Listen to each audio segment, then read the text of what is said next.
Halo teman-teman, salam ngobras. Di kesempatan kali ini kita akan bedah novel bersama dengan teman saya Ardiansyah. Di episode kali ini kita akan membahas novel yang berjudul Mariamah Karpov, karya Andrea Hirata. Mungkin sebelum kita ke bedah novelnya, kita alangkah baiknya kita perkenalan dengan narasumber kita dulu ya. Untuk saudara Ardi mungkin bisa diperkenalkan nama, tempat tanggal lahir, dan juga usia, serta latar belakang pendidikan. Silakan. Siap, Saudara Maul, terima kasih sebelumnya. Selamat siang teman-teman Ngobras, dimanapun Anda berada. Perkenalkan, nama saya Ardiansyah. Saya akan membedah novel yang sudah selesai saya baca. Novel ini berjudul Mariamah Karpov. Saya tinggal di Buaran, 2 bersaudara. Sekarang berada di semester 8 di Prodi Sastra Indonesia Universitas Pamulang. Sedang skripsi berarti sekarang ya? Skripsi, Ul. Iya, mantap. Lu juga ya? Mantap. Ini novelnya teman-teman, novel Mariamah Karpov karya Andrea Hirata. Mungkin bisa dideketin. Novel ini ada 504 halaman yang ditulis oleh Andrea Hirata. Novel ini juga buku keempat dari tetralogi Laskar Pelangi. Oh, yang ada filmnya itu ya, Laskar Iya, Pelangi? betul, ya? Laskar Pelangi. Jadi sebelum Mariamah Karpov ini ada lagi tuh namanya Eden Sor apa ya, yang si Anita baca tuh nggak salah tuh. Oke. Jadi buat teman-teman yang mau membaca ini, ya sebaiknya benar-benar baca berurutan gitu. Oh, biar nggak ngacak ya apa Iya, alurnya gitu iya, ya. Ntar kita takutnya baca satu buku, nyata ada buku sebelumnya, ntar jadi bingung gitu. betul. Oh iya. Itu sih yang gue alamin, karena gue baru baca buku ini kan. Jadi gue belum baca Laskar Pelangi, dan sebelum-sebelumnya gue baca langsung baca ini, karena kan ditugasinnya ini kan. Iya. Jadi gue sedikit bingung juga gitu. Oke. Tapi pada akhirnya gue paham, walaupun ya lama gitu beradaptasinya. Mungkin bisa kita kasih tahu teman-teman dulu latar belakang pendidikan lu di SD, SMP, SMA di mana? Gua SD di SD Islam Al Huda, deket Kodiklat. Oh, di Tahu Buaran kali juga. lu? Iya, Buaran dekat rumah. SMP? SMP di MTS Nurul Falah tuh, daerah Ciater. Oh iya. Tahu. Yang dekat sebelah ini Gaul. Iya, betul, Ya. dekat sebelah Gaul. Tahu lu? Tahu gua, set mainnya jauh gua mah. Terus SMA? SMK. Oh, SMK. SMK gue di SMK Negeri 3 Tangerang Selatan sini di Puri 1. Puri 1. Oke. Sekitar Puri 1, Kampung Sari Mulia. Iya. Oke, mungkin untuk selanjutnya boleh coba ceritain sinopsisnya nih, novelnya Mariamah Karpov itu tentang apa sih, biar yang nonton juga tahu, terus bisa jadi referensi juga mungkin buat mereka baca. Siap. Jadi novel Mariamah Karpov ini menceritakan tentang seorang pemuda remaja bernama Ikal. Jadi di awal kita baca, Ikal ini dituliskan Ikal ini masih kecil, Jadi diceritain pas masih kecil, dia punya ayah namanya, gue lupa lagi namanya ayahnya. Ayahnya itu seorang buruh timah. Buruh timah. Iya, tambangan timah gitu. Karena di Pulau Belitung itu kan terkenal ya timahnya kan ya. Oh iya. Bapaknya ceritanya buruh timah, jadi kayak dijelek-jelekin, Jadi si Ikal ini tokoh utamanya ngerasa ingin memberikan yang terbaik lah gitu buat ayahnya. Makanya dia belajar tekun sampai akhirnya dia bisa berkuliah S2 di Paris. Widih. Keren. Terus, awal diceritain begitu, Masuk langsung ke scene yang di Paris. Di Paris ceritanya dia udah kuliah S2 kan ya, mau nyelesain apa sih kalau ini tesis ya, Iya, S2 ya. Tesis. Di situ diceritain cukup detail. Kayak siapa pembimbingnya pas dia mau nyelesain tesis itu. Luar biasa sih, ini benar-benar merepresentasikannya tuh detail banget nih. Si penulis Andrea ini. Siapa pembimbingnya, terus pengujinya. Oh, berarti sebenarnya novelnya relate ya buat kita yang udah mahasiswa akhir ya? Iya, cuman ada tuh salah satu dosen yang memang terkenal killer tuh, diceritain juga di situ. Benar-benar detail banget detail. gitu ceritanya. Iya. Setelah itu dia berhasil nyelesain dengan berbagai konfliknya di Paris. Kan nggak semua orang baik juga kan sama dia. Apalagi bahasa, bahasa beda banget. Iya. Jadi kayak benar-benar di representasinya tuh banyak istilahnya percampuran budaya budaya Indonesia sama budaya orang-orang Paris kayak gimana ditulisin semua di sini. Makanya wajar aja nih bukunya sampai 500 halaman. Karena sedetail itu bener. Akhirnya dia berhasil nyelesain tesis. Dia pulang ke Indonesia. Pulang lagi ke Pulau Belitung. Pulau Belitung, di perjalanan pun diceritain detailnya. Dia pulang naik apa, terus dari pesawat ini, dari dermaga ini ke dermaga mana, dari bandara ini ke bandara mana, itu diceritain semua. Udah nyampe Indonesia, ceritanya dia ketemu yang namanya ini, ada seorang petinggi desa. Petinggi desa namanya Ketua Karmun. Iya, Ketua Karmun. Apa tuh Ketua Karmun tuh? Ketua Karmun tuh istilahnya dia kayak petinggi desa, mirip kayak kepala desa mungkin mirip gitu ya? Iya, mirip kepala desa lah, orang yang dihormati lah di salah satu desa itu. Iya. Salah satu desa itu, akhirnya Ketua Karmun ini memberitahu Ikal. Oh enggak, gini ceritanya. Jadi pas masih di Paris, ada seorang perempuan yang istilahnya yang jahat lah ke dia. Iya, yang jahat. Dia dibully ceritanya sama cewek di Paris. Tapi dia orang Paris? Orang Indonesia juga. Orang Indonesia juga. Iya, cuman kan ya namanya pergaulan di mahasiswa ya. Ya jahil-jahil lah gitu ya. Akhirnya pernah dia dibully sama seorang cewek itu di Paris. Akhirnya langsung pindah scene kan tuh ya. Kita langsung ke yang dia udah di Indonesia. Ketua Karmun itu ada Ketua Karmun memberitahu si Ikal, karena kan Ikal kan di kampungnya kan istilahnya yang berpendidikan lah ya. Iya. Sampai jadi S2. Iya, betul. Ketua Karmun bilang ke si Ikal kalau ada yang ingin datang ke kampungnya ini. Soalnya yang ingin datang ini dokter, dokter gigi. Dokter gigi, oke. Iya, cewek, namanya dokter Ardias apa gitu, cewek dah pokoknya. Dengan segala ini, Ikal disuruh mempersiapkan penyambutan dokter ini, Jadi kan namanya di Pulau Belitung itu kan istilahnya masih pas zaman itu ya, jauh dari peradaban, Jadi orang-orang berobat gigi apa segala macam itu masih ke dukun. Iya, makanya Ketua Karmun ini pengen istilahnya memperbarui kampung lah gitu, jangan ada kemajuan gitu. Jangan ke dukun mulu gitu. Berobat ke sakit gigi ke dukun, ke dukun gitu. Nah, Ketua Karmun tuh pengennya dia berobat ke dokter mana gitu istilahnya. Akhirnya si Ikal disuruh mempersiapkan penyambutan dokter ini nih ceritanya. Iya. Nah, segala fasilitas semuanya udah siap, datang nih dokternya. Terus datang dokter, udah tuh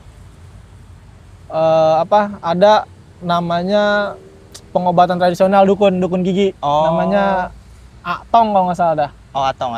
Iya. Orang Cina dia? Orang Cina. Oh. Soalnya di Pulau Belitung itu bukan cuma orang Melayu Ul, ceritanya.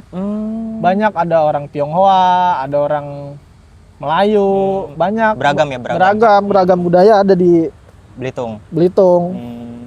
Terus dokternya nyampe nih? Dokternya nyampe, pindah tuh, akhirnya masyarakat tadinya belum ada yang mau ke dokter ini Ul. Oh iya. Karena iya. belum ada pembuktian yang pasti Iya gitu. sih benar. Apalagi kan udah kebiasaan Iya, dukun, gitu, iya. tiba-tiba datang Baru dokter. akhirnya kagak laku Ul. Kagak laku. Singkat cerita, udah ganti scene sih. Soalnya ini istilahnya nih novel ini tuh kayak melompat-lompat. Oh, jadi nggak runtut gitu ya? Enggak. Oh, detail tapi nggak Detail suka tapi lompat-lompat. lompat-lompat Oke. gitu. Iya. Pindah lagi kan ya ke cerita. Ada lagi kalau teman-teman tahu dari cerita Laskar Pelangi itu ada lagi namanya Arai. Arai itu jadi sepupunya si Ikal ini, jadi sepupu apa ya istilahnya anak angkat lah. Oh. Iya, jadi di ceritanya sepupu gitu sama si Ikal ini. Nah si Arai pun orang berpendidikan Ul. Dia nyelesain, akhirnya dia punya demen nih sama seorang perempuan, namanya lupa banget, maaf teman-teman semua. Iya. Pokoknya dia suka sama perempuan. Akhirnya perempuan itu datang dari Singapura kalau nggak salah dah. Datang, ditemuin sama si Arai, dijemput. Nah Arai minta izin untuk menikahi si cewek yang dia suka ini. Ya akhirnya setelah dia menikah, Arai kemudian izin ke bapaknya si Ikal ini. Soalnya kan dia satu rumah. Oh iya. Oh ibaratnya kayak diangkat anak ya? Iya, diangkat anak. Iya, cuman dianggap si Ikal itu sepupu gitu lah istilahnya. Iya. Ingin menikahi si ini. Yang perempuan tersebut. Iya, sama itu. Akhirnya diizinkan. Menikahlah tuh si Arai. Setelah menikah, Arai dapat panggilan kayak kesempatan lah gitu buat nerusin S3. Oh. Di Paris. Oh, di Paris lagi. Iya. Si Arai ini. Jadi si Ikal Arai ini orang berpendidikan, Iya.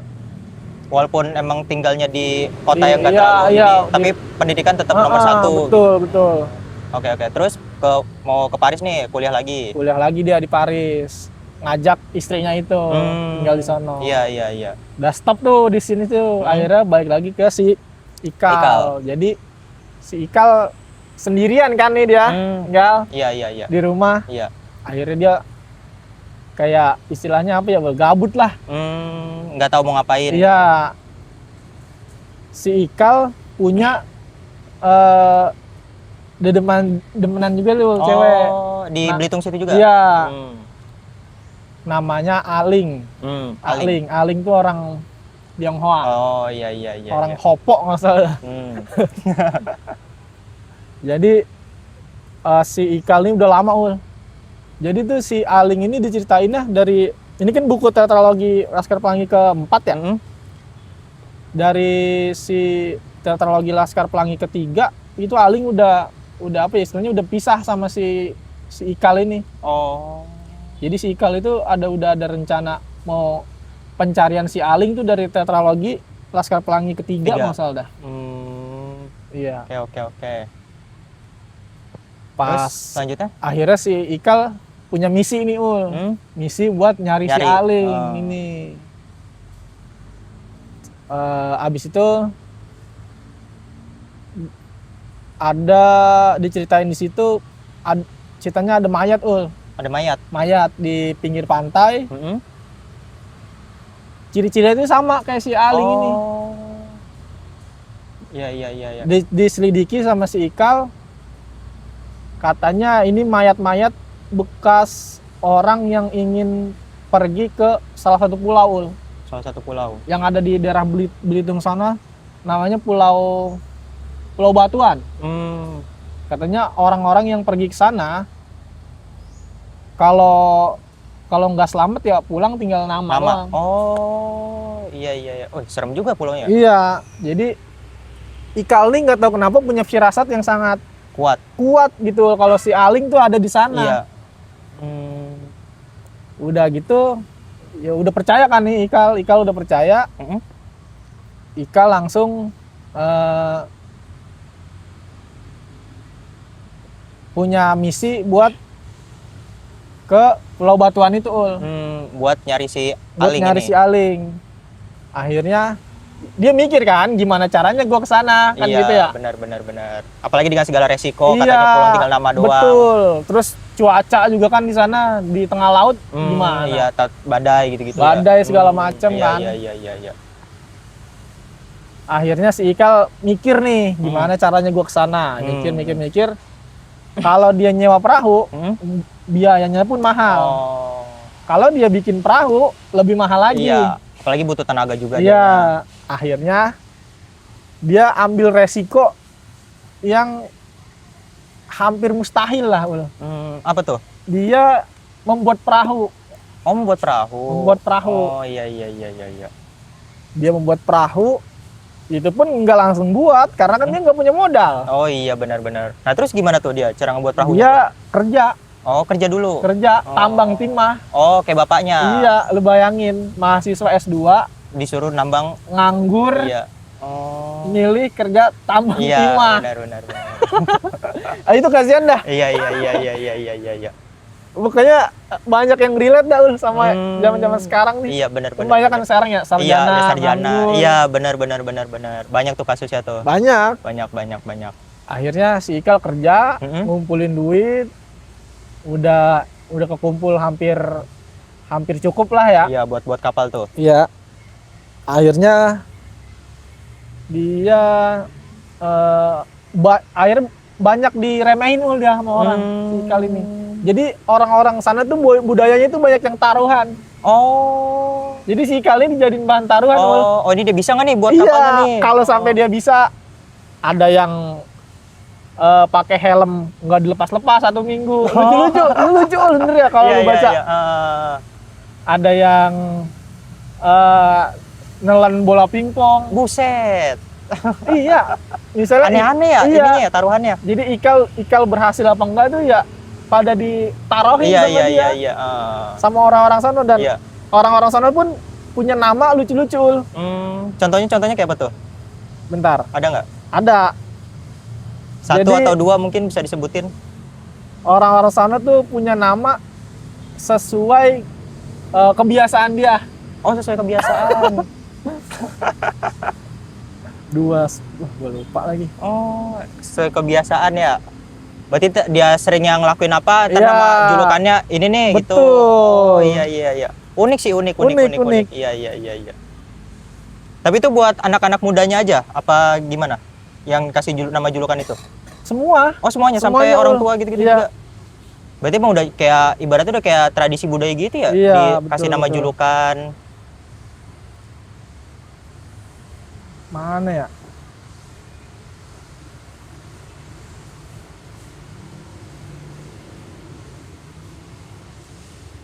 Aduh, Atau nggak mungkin lanjut aja kali, skip. Mungkin biar bikin penasaran juga penonton, Iya. ntar baca aja bisa sendiri. Iya, bisa dibaca dah buat teman-teman semua yang Iya. penasaran gitu. Emang lucu. Jadi Iya. misalnya punya nama Tancap bin Seliman. Oh. Yang diambil tuh Tancap. Tancap. Ya. Karena apa? Karena apa tuh? Karena dia sering nonton layar tancap. Oh. Iya. Ada lagi Mahmudin Pelupa karena dia sering lupa. Oh. Gitu. Oke. Jadi dia punya nama sesuai Pokoknya kebiasaan dia ya. Oh, iya. Oke. Ada lagi terus siapa ya? Udin Berita Buruk.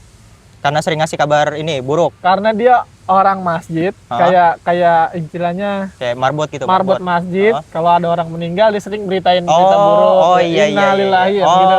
iya. Jadi dinamain Udin Berita Buruk gitu. Oh, Jadi iya. benar-benar sesuai kebiasaan. Iya. Jadi gue kadang-kadang bacanya juga ngakak sendiri Iya, gitu. Iya. Berarti selain ini ada pelajaran hidupnya, kayak kita harus kuliah tinggi gitu, terus diselipin komedi-komedi juga bikin biar Iya, pembacanya nggak bosan gitu ya. betul. Iya. Oke, terus kabar si Ikal gimana tuh yang dia buat kapal? Akhirnya Ikal udah bertekad kan ya, duit juga udah kekumpul. Ikal mencari tahu nih ke orang-orang kampung Belitung, di kampung dia. Siapa nih? Karena orang-orang sana kan terkenal nelayan ya. Oh iya nelayan, benar, dekat. Ya, Iya. bisa pembuat perahu. Akhirnya Ikal nyari tahu nih siapa ya Yang bisa bikin kapal. yang bisa bikinin gua perahu gitu, membimbing lah istilahnya. Oh iya. Dia datang tuh ke salah satu nama orang, aduh saya lupa lagi. Pokoknya dia seorang pembuat perahu terkenal lah di kampung itu. Iya. Datang ke rumahnya, pas Ikal datang nyampe, Ikal ngeliat perahu yang sangat sangat bagus, gagah, gede gitu, kuat. Sangat gitu. tua lah ya. Lah Ikal percaya, wah ini ternyata nih rumahnya, udah pasti nih rumahnya. Begitu Ikal lagi memandangi kapal tersebut, tiba-tiba ada yang datang, seorang pemuda manggilin nama dia, manggil nama si Ikal. Ikal gitu. Pas si Ikal nengok, ternyata yang manggil itu namanya si Lintang. Lintang. Iya, ini nih mimpi-mimpi Lintang. Ini ada ceritanya juga. Ada ini juga. Iya, si Lintang ini. Namanya Lintang. Lintang itu temen SD dia di SD Laskar Pelangi. Jadi bener-bener yang tokoh-tokoh yang ada di Laskar Pelangi itu nyambung ya sama yang sebelum-sebelumnya ya. Kayak ditimbulin lagi. Dihadirin lagi. Iya, dihadirin lagi. Oke. Kayak si Lintang manggil Ikal nih. Iya, Lintang manggil Ikal. Usut punya usut, ternyata si Lintang itu anak dari yang disebut jago pembuat perahu ini. Oh, anaknya. Anak dia. Oke. Ikal udah pede kan, wah bisa nih dia bantuin gua gitu. gitu. Apalagi udah kenal teman SD. Nah si Lintang ini bukan orang sembarangan loh, walaupun dia pendidikan yang enggak setinggi si Ikal. Si Lintang ini punya satu kelebihan Ul. Apa tuh? Dia bisa fisikanya tuh luar biasa. Jadi ngukur-ngukur masalah perahu kan jagonya ya. Iya, kan perahu kan kalau lebih dikit kan bahaya juga. Iya, takutnya tenggelam di air. Haram apa gimana. Nah, itu udah di bidang si Lintang gitu. Emang udah jagonya ya? Iya, jago si Lintang. Akhirnya si Ikal cerita lah nih ke si Lintang tentang misinya ini. Si Ikal cerita, Lintang pun istilahnya mensupport gitu, mau ngebantu. Habis itu si Ikal bingung nih gimana caranya, nanyanya tahapan awalnya apa gitu. Nanya ke bapaknya si Lintang. Iya. Ikal, jadi si Ikal tahu nih abis dikasih tahu kan tahapan pertamanya itu apa. Tahapan pertama itu kayu. Oh iya, yang pokoknya dulu ya. Bahan utamanya kan kayu. Iya. Jadi si Lintang tahu di bawah jembatan Linggang ada, di salah satu di Belitung ada tuh namanya dermaga Linggang gitu. Nama dermaganya Linggang. Di bawahnya itu ada perahu yang karam. Oh, udah nggak dipakai gitu ya. Untuk si Ikal mau ngambil. Oh iya, mau dicopot-copotin lagi ya, ibaratnya buat bikin kapalnya sih. Biar nggak makan waktu budget, banyak. Iya. Budget juga. Karena jadi si Ikal ini kan mau bikin perahu. Itu jadi bahan taruhan juga sama warga sana. Iya, kayak yang tadi dibilang ya, cerita emang suka taruhan. Jadi segala macamnya yang Ikal butuhin nih buat yang ingin menang taruhan dihadang sama orang yang taruhan itu. Oh alah. Misalnya Ikal butuh kayu, akhirnya Ikal datang kan ke penebang kayu kan. Sama orang yang nggak pengen Ikal berhasil, digagalin. Jadi apa yang Ikal butuhin tuh dipersulit. Oh, jadi bukan sekedar taruhan doang, tapi benar-benar licik gitu. Ya. Oh ya, licik. Oh iya. Nah, habis itu ya mau nggak mau solusinya cuma ngambil kapal yang karam ini. Iya, Ya kan? iya benar-benar. Iya, benar, buat benar. ngambil lambung kapalnya. Cuman kan gimana caranya Iya, kan? Udah kapal besar, Iya. karam, ada di bawah laut. Nah, yang jagonya tadi si Lintang. Lintang ini luar biasa sih kecerdasannya itu, walaupun dia pendidikannya nggak setinggi si Ikal, tapi luar biasa sih kecerdasannya. Akhirnya dia ada cara dia pakai kayak apa ya,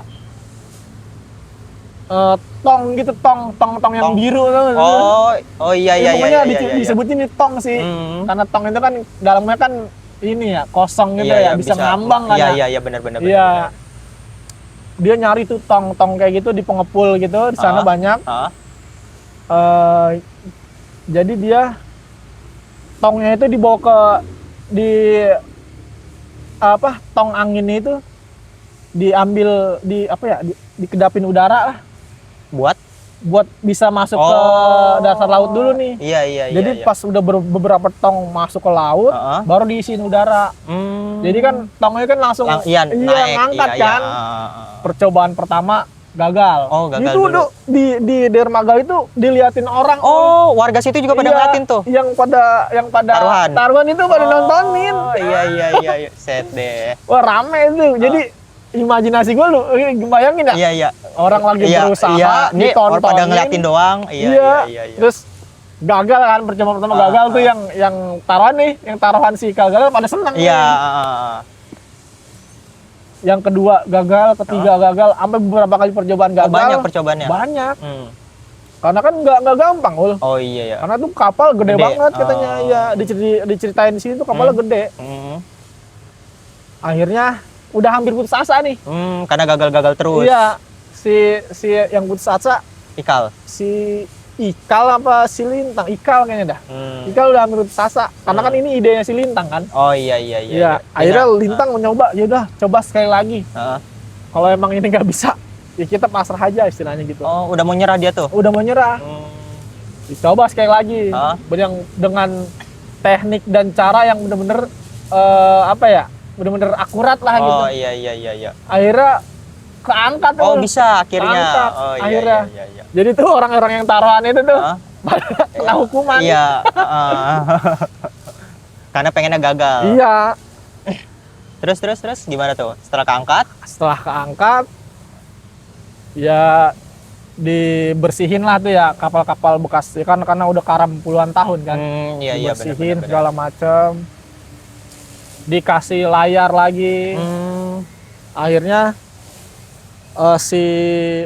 kapal itu udah bersih, dia langsung buat perjalanan buat ke Batuan. Langsung tuh buat nyari si Aling. Buat nyari si Aling ini, pacarnya. Nah, buat ke Batuan ini nggak gampang karena di Pulau Batuan itu ya tadi banyak perompak jahat. Iya. Kalau orang kesana kalau nggak mati ya cacat. Iya. Setidaknya pulangnya nggak utuh aja. Iya.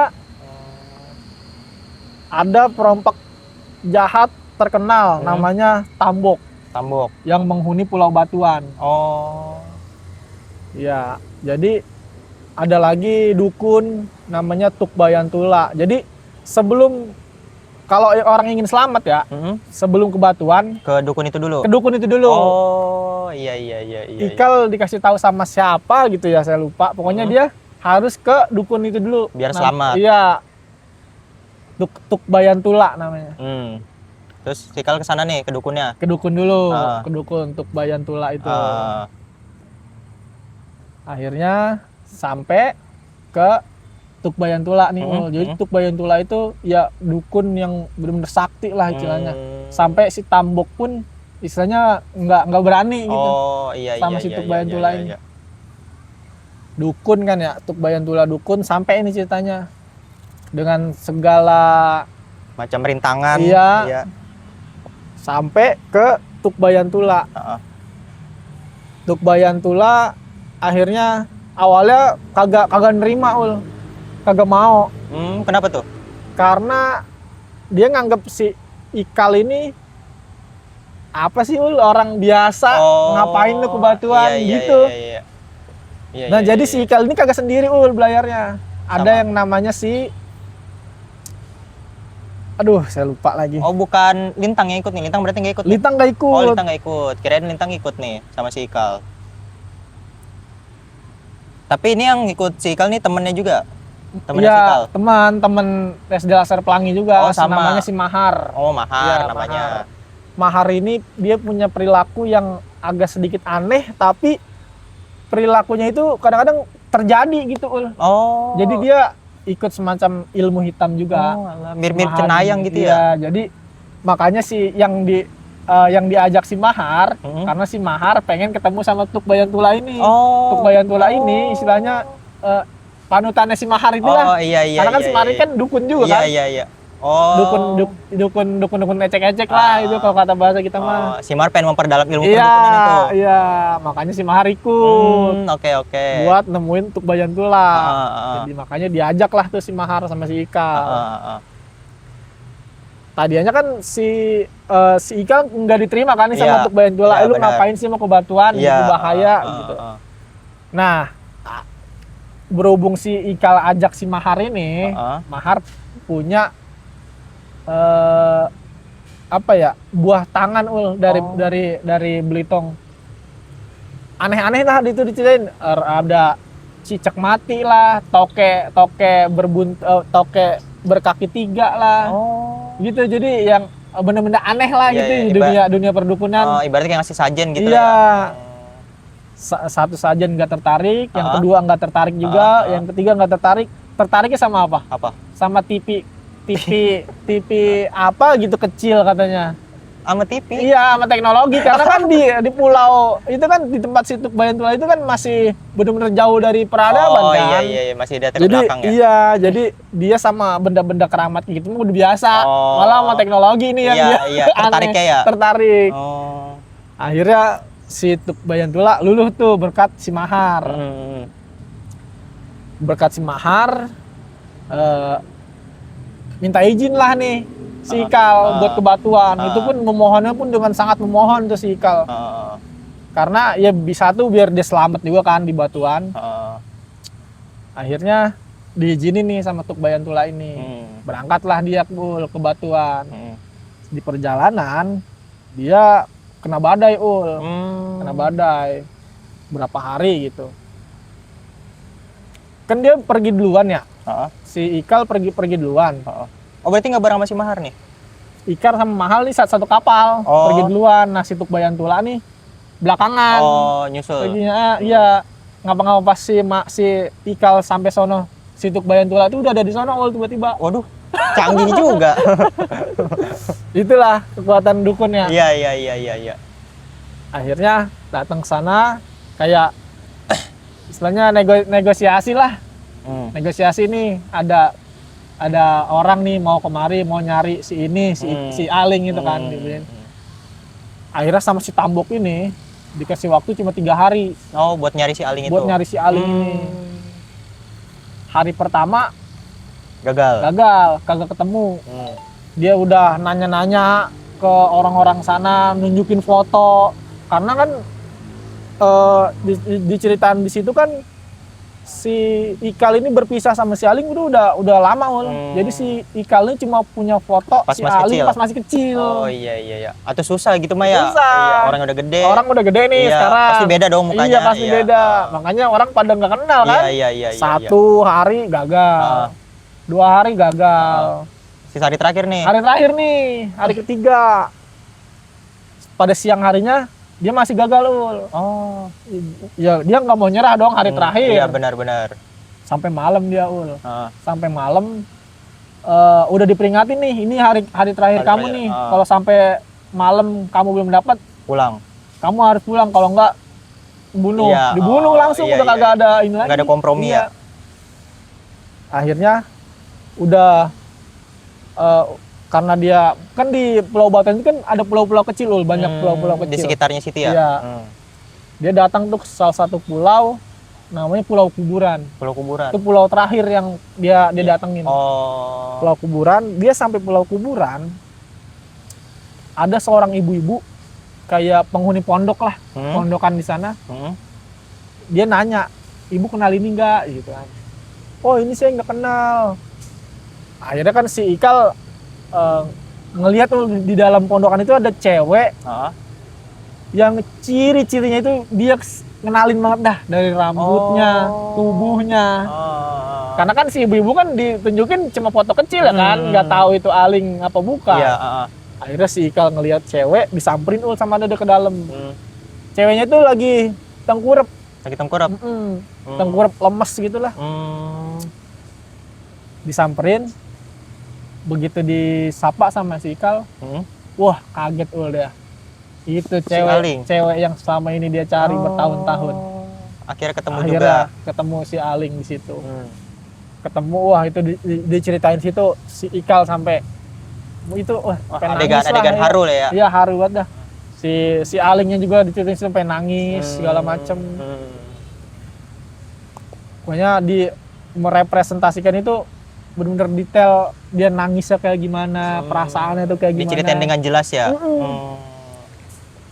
Sampai di situ dibawa. Udah detik-detik akhir mau melewati 3 hari kan. Benar. Akhirnya dia sampai ngelewati 3 hari, Waduh. Malam itu juga nih si Aling ketemu, langsung dia berlayar. Ini kan udah lewat 3 hari. Benar. Udah lewat 3 hari langsung diburu dia. Ketahuan ceritanya dia. Ketahuan dia masih ada di sini, di Pulau Batuan itu. Ketahuan, diburu. Ya biasalah kayak drama-drama. Iya. Ditembakin lah kapalnya, dibomin lah. Akhirnya bisa dia akhirnya lolos. Lolos akhirnya. Nah sampai langsung dia sampai ke Dermaga Linggang, Pulau Belitung. Udah sampai. Banyak tuh yang pada taruhan. Kan si Ikal mau nyari si Aling itu dijadiin taruhan kan? Iya, dijadiin taruhan. Akhirnya banyak tuh yang kalah taruhan. Karena ngiranya pada gagal. Iya, mana mungkin sih? Iya. Dia bisa ke Batuan. Iya. Punya usut si Aling ini mau dia singgah di Batuan tuh karena dia mau ke Selat Singapura, mau ke Selat Singapura, makanya dia nggak berhasil. Akhirnya dia singgahnya di Batuan itu. Iya, makanya kan pas ditemuinnya kan dia kayak lagi lemes gitu kan, kayak orang nggak semangat hidup lah. Karena udah pasrah lah sama keadaannya gitu. Iya. Dan makanya dia nggak nyangka si Ikal bisa sampai nemuin dia, sampai ke ininya. Balik lagi nih di Belitung kan ya. Iya. Si Aling ini udah sampai nih di Belitung. Tinggal di Belitung sama Ikal, udah deket lah istilahnya. Iya. Pindah scene lagi nih. Lompat lagi. Dokter gigi itu. Oh iya sempat lupa tuh tadi dokter gigi. Ya pokoknya pindah-pindah scene-nya, bener-bener pindah. Iya. Dokter gigi ini nih, jadi ceritanya si Ikal ini sakit gigi Nah si Ikal ini punya trauma lah sama dokter. Traumanya dulu pas dia kecil. Dia kan sunat, gagal, di biusnya tuh gagal. Waduh ngilu. Begitu gagal dia lari kocar-kacir lah, kesakitan apa gimana ya. Makanya dia punya trauma yang begitu mendalam sama rumah sakit, sama dokter. Nah apesnya si Ikal ini sakit gigi. Iya. Nah ketahuan nih sama Ketua Karmun ceritanya. Ketua Karmun mau nggak mau Ikal nih harus jadi bahan percobaan nih buat meyakinkan masyarakat biar pindah ke dokter, jangan ke dukun. Iya. Gitu. Cuma lu Kal satu-satunya orang yang bisa meyakinkan masyarakat, apalagi lu orang yang berpendidikan tinggi kan gitu. Iya benar.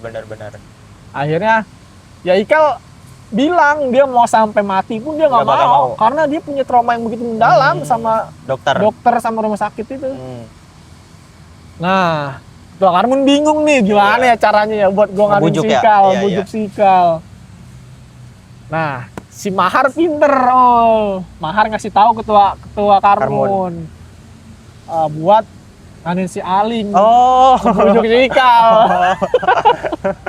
Klasik ya, nyuruh ceweknya ya. Iya, nyuruh cewek. Karena kan si Ikal ini kan bener-bener sayang, cinta banget kan sama si Aling. Pasti mau dong nurutin perkataan si Aling. Iya, mikirnya kan gitu ya. Iya. Akhirnya datang nih Ketua Karmun sama Aling sama Mahar ke rumahnya. Iya. Buat ngebujuk si Ikal. Buat ke dokter. Bos Ikal udah nggak bisa berkata apa-apa kalau udah sama si Aling. Mau aja. Iya. Akhirnya jadi itu pun si Ikal pas di dokter gigi dijadiin taruhan ul. Wah, taruhan lagi. Taruhan lagi. Mau apa berhasil apa kagak nih dia Oh. dokter gigi ini nih gitu. Akhirnya usut punya usut, dokter gigi ini lulusan dari Perancis juga ul. Oh, sama kayak Ikal. Iya. Nah, plot twist-nya dokter gigi ini orang yang ngebully si Ikal di Perancis. Bisa gitu ya? Iya. Oh iya. Ketemu lagi di situ. Berarti sebelumnya mereka saling nggak nyadar tuh? Nggak sadar. Kasih tahu. Wah, ternyata dia. Makin nggak percaya aja. Iya, si benar. Ikal kan. Iya. Yang dulu ngebully, sekarang mau ini. Iya. Akhirnya jadi dah tuh dia dicabut giginya. Dicabut giginya. Udah gitu si Ikal udah mau akhir cerita nih. Ya karena kan misi dia kan emang mau nemuin si Aling aja kan, iya, nyari benar. si Aling Iya. kemana. Aling udah ketemu. Di akhir cerita si Ikal udah ngebet nih ul, dia pengen ngajak si Aling nikah. Cuman bingung ul gimana caranya. Apa nih, bingung kenapa nih? Bingungnya karena takut nggak direstuin sama bapaknya si Ikal. Oh. Mungkin ya karena si Aling orang Cina apa gimana. Beda agama, Iya. beda suku gitu ya. Iya. Akhirnya Ikal mencoba buat ngomong nih sama bapaknya Ikal. Minta izin buat nikahin si Aling. Setelah minta izin segala macam kagak direstuin. Ya. Akhir cerita di sini nggak direstuin ul. Oh, berarti ini sebenarnya ceritanya kayak ngegantung gitu? Ngegantung. Oh. Masih kayaknya mah bakal terbit Berarti lagi iya, nih. ada lagi Iya, harusnya kayaknya ya? bakal ada kelanjutan lagi nih. Oke. Masa iya orang yang udah dicintai Iya, banget benar. Apalagi dengan segala pengorbanan si Iya, Ikal sampai iya. bela-belain ke batuan bener tuh. ul. Dicegat perompak lah segala macem. Jadi ceritanya masih menggantung nih. Oh, iya. Selesai tamat sampai di situ. Oke. Itulah ceritanya dari novel Maria Makarovsky ini. Bagus ya sebenarnya novelnya, jalan ceritanya, ada pelajaran kehidupan, Iya. ada percintaan juga. Terus kita banyak. diajarin jangan pantang menyerah nih. Kalau misalnya kita mau berusaha pasti ada aja jalannya, walaupun kita Ada aja. dicemooh orang lain Iya. gitu-gitu. Yang penting mah kita jangan putus asa sama mau berusaha gitu. Oke. Terus mungkin di novelnya ada kayak quotes-quotesnya gitu nggak Di? Tuh Di. Kalau ada mungkin boleh sekalian dibacain. Ada sih ul, gue punya quotes Oke. dari novel ini di halaman 16. Gimana tuh isinya tuh?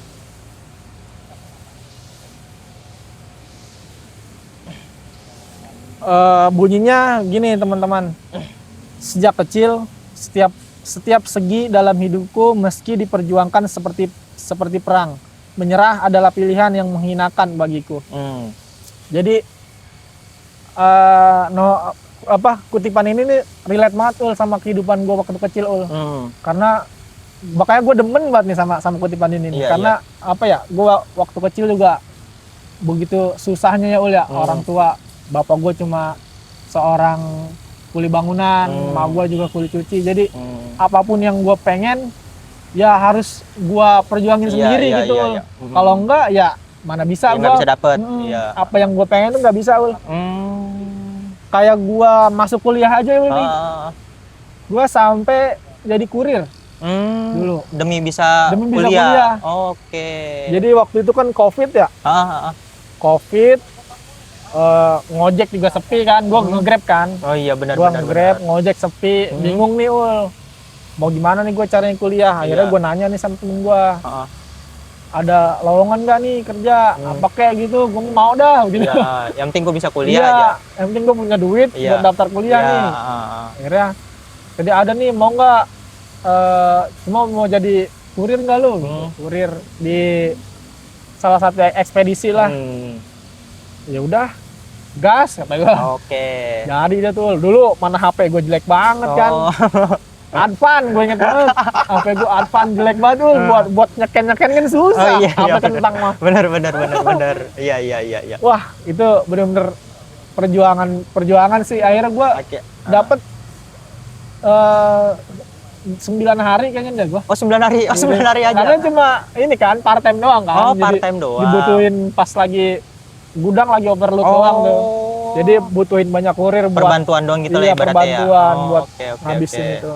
Ya, akhirnya kekumpul lah tuh duit tuh. Akhirnya kekumpul duit, gua daftar kuliah langsung ngambil formulir segala macem. Akhirnya jadi gua daftar. Bisa lah akhirnya jadi mahasiswa terdaftar. Alhamdulillah sekarang udah sampai semester 8 udah mau kelar nih. Iya, dan kuliah pun gua alhamdulillah tanpa campur tangan orang tua soal biaya segala macem. Iya, bener-bener ya gue juga nggak mau ngerepotin orang tua. Iya benar. Emang terkadang gitu sih kalau misalnya keadaan kita nggak memungkinkan, ya kita harus ngandalin diri kita sendiri, berusaha mau gimana sendiri. Lagi, kan? Iya, bagus. Mungkin ada quote yang lain lagi di? Bagus nih quote yang pertama nih.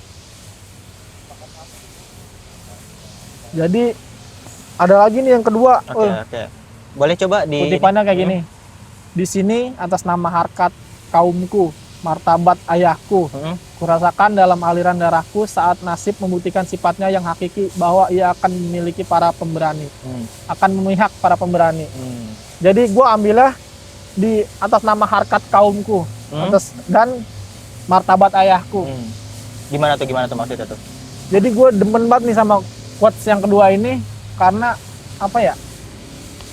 Di kampung gue nih bocah yang kuliah sangkatan gue nih cowoknya cuma gua ul. Oh iya. Cuma gua ul. Jadi gimana ya? Waktu gua ajak teman-teman gua, ayolah kuliah bro. Gimana sih? Rumah deket. Iya benar.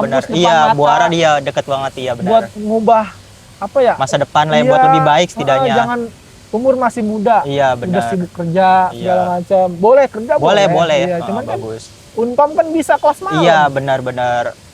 Universitasnya juga mendukung mahasiswa buat sambil kerja juga. Akhirnya ya gua berapa kali bujukin temen gua buat kuliah, ayolah kuliah gitu. Tapi pada nggak mau.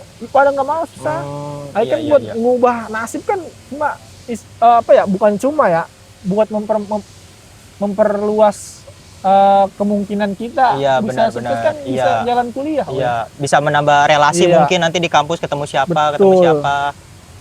Terus sama martabat orang tua juga yang tadi disebutin di quote ini. Ya kayak bapak gue kan emang pengen banget gue jadi istilahnya biar lu kagak jadi kayak gue nih gitu kan kasarnya. Yang ngomongnya lebih sukses lah ya ibaratnya. Iya biar lebih sukses daripada gue gitu bapak gue pengennya. Makanya apalagi bapak gue udah nggak ada kan. Makanya gue benar-benar tekad gue harus bisa banggain bapak gua walaupun bapak gua udah nggak ada. Iya. Setidaknya biar bisa bangga lah di atas anak-anak yang berhasil nih. Iya betul. Biar nggak jadi kuli bangunan kayak dia gitu. Oke. Mungkin ada lagi atau udah dua aja nih? Cukup kayaknya. Oke, cukup aja. Mungkin ini novel bagus banget ya teman-teman, tentang ada kehidupan, tentang percintaan.